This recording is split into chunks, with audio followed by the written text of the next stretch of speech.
Welcome to Cloysutton in County Carlow. We're here for Willie Mullins' press morning, and he's just told us all about all his stars and where they're going to run and what they're going to do in the Cheltenham Festival. I'm joined by my colleague Brian Sheeran from the Racing Post, and Brian, we learned plenty this morning. Willie was very open and engaging about his horses, where they're going to run and what kind of form they're in. I suppose the key thing to take out of it was probably that he looks as though he's going to supplement Lamini for the Champion Hurdle. The fact that he's even going to do that speaks volumes. She looks like an able deputy. What she did at Punchestown, she swatted away Apple's Jade quite easily. I'd say she's a better chance than Footpad and represents a solid each way for Connections, who won it last year and the year before. So you'd have to take note that he's even thinking about it. And Melon was a huge drifter earlier on this week and over the weekend, and people were wondering, was she alive? She's alive and kicking, and we've heard from Willie Mullins that he thinks it's no contest that Ruby is going to ride Melon over Bunkoff early in the Supreme Novice Hurdle, and I'd say you'll see her price shorten in the next couple of days after hearing what he had to say about Melon and her work here in Cloysutton. He thinks she works really well here. I was actually quite surprised about that, because I was really impressed with Bunkoff early, how he tanked through that race at Leopardstown, and I thought Ruby would definitely have a big decision on his hands, but Willie doesn't think so. So Melon, what is he now, about 3 or 4 to 1?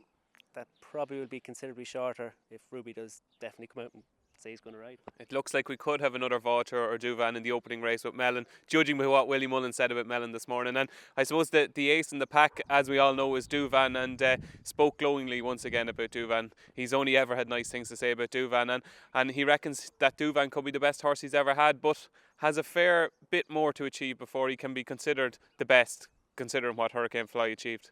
Yeah, well, look, you're talking to one of the biggest Hurricane Fly fans of all time, but what I found really interesting as well is that Willie said he still has to do it. Like, I think sometimes we're a bit guilty of talking up horses a little bit too much in this game. Obviously, he has the world of ability and he's unbeaten over fences, but let's just hopefully see him do it and then maybe dream towards the Gold Cup next year. Who knows? And speaking of the Gold Cup, we've got Jack Adam.